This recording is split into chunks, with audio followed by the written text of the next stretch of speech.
Arena's growth is directly attributable to working in improved, developed, producing areas that have long history. Specifically, we are a Permian Basin company. We're headquartered in Tulsa, and we employ Tulsa and Oklahoma people, but our core assets are in the Permian Basin, and specifically in Andrews County. Andrews County is located about 50 miles northwest of Midland, Texas, in the middle of what is called the Central Basin Platform of the Permian Basin. On that platform, we find the San Andres Reservoir. The San Andres is a carbonate that's generally found at about 4,500 feet to a depth of 4,800 feet.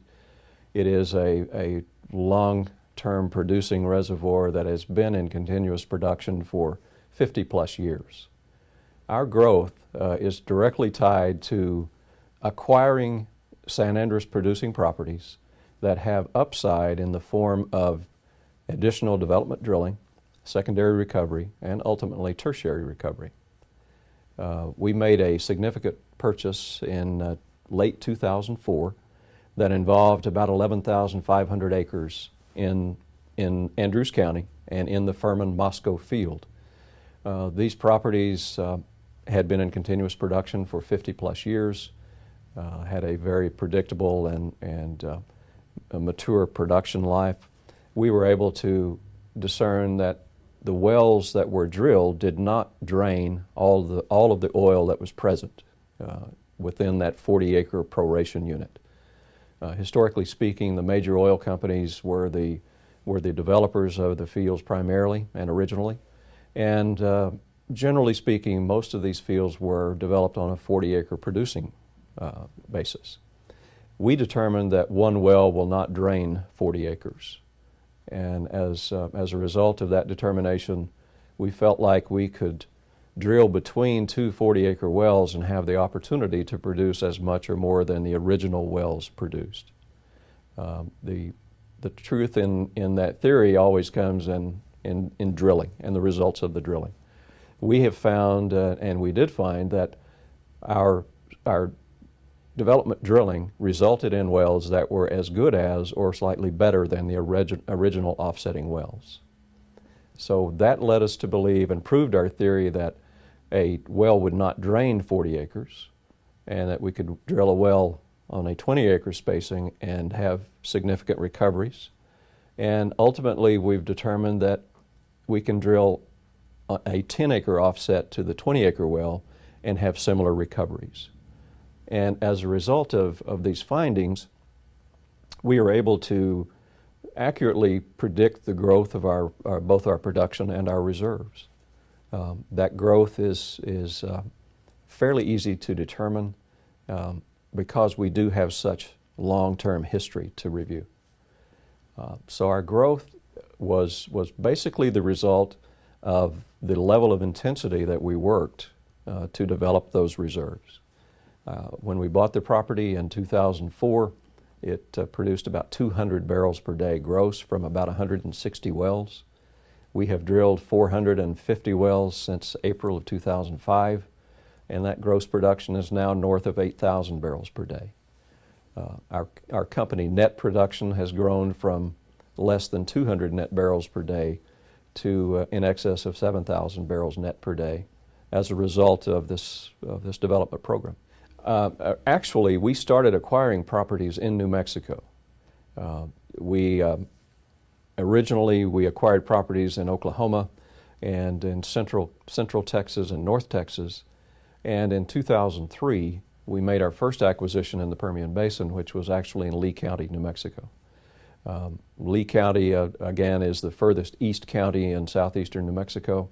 It is also part of the same producing basin. You're actually on the western edge of the Permian Basin. But we started buying properties in 2003. We bought properties that were originally drilled and developed and operated by major companies. And in most cases, we were buying mature water floods. And we bought those floods with the idea that there was remaining potential, either in redeploying water injection, redesigning the water flood pattern, or in the case of most of our properties, there were opportunities to drill more wells. Again, drill from 40-acre spacing to 20-acre spacing, and perhaps down as densely as 10-acre spacing.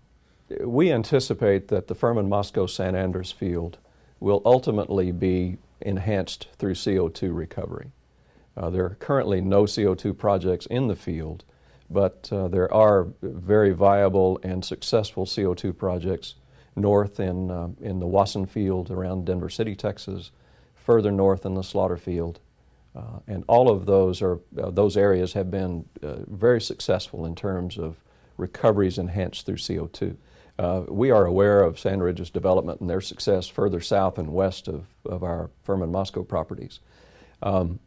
And it's my understanding through announcements and press releases that Sand Ridge has made a deal with Oxy, whereby Oxy will build a plant to extract that CO2 and then transport that CO2 back to the Wasson Field for where it would be distributed. So you're kind of on the way. We're on the way. I don't really know if we would be able to participate in that CO2 project. Hopefully at some point in time we'd be able to discuss that.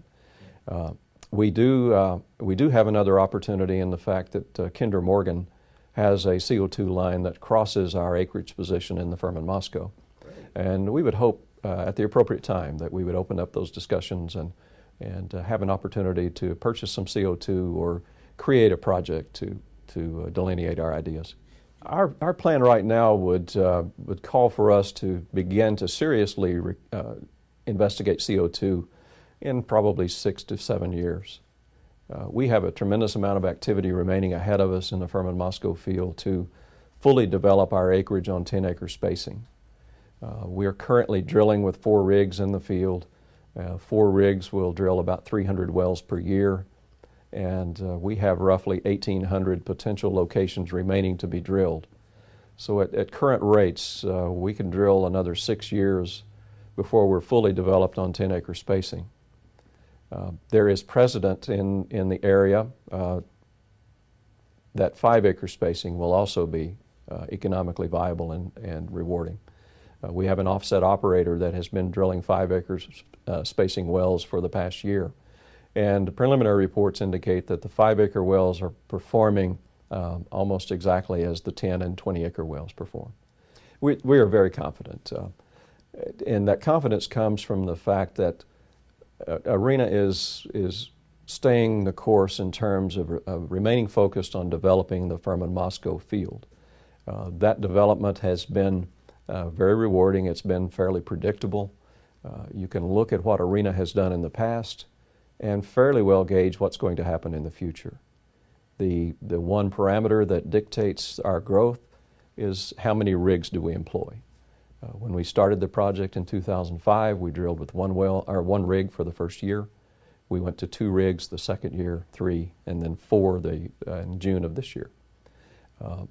If commodity prices stay fairly close to where they now are, we anticipate that we will always be drilling with 3 or 4 rigs. So at 300 wells per year, we have 6 years remaining to fully develop our 10-acre spacing. We will also test the idea of 5-acre spacing. So obviously, if that is successful, we will have another series of years remaining to develop on 5s. During that period, we'll also begin to implement secondary recovery through water flooding, and then behind that, we'll employ CO2 recovery. I mentioned that our initial Furman Moscow acquisition involved 11,500 acres. We purchased that property in December of 2004. Since that time, we have added to our acreage inventory, and our total now is 26,000 acres. We continue to look at that area, to look at target areas within our area that we know to be potentially rewarding in terms of development, and we continue to look for other opportunities to add acreage to our inventory.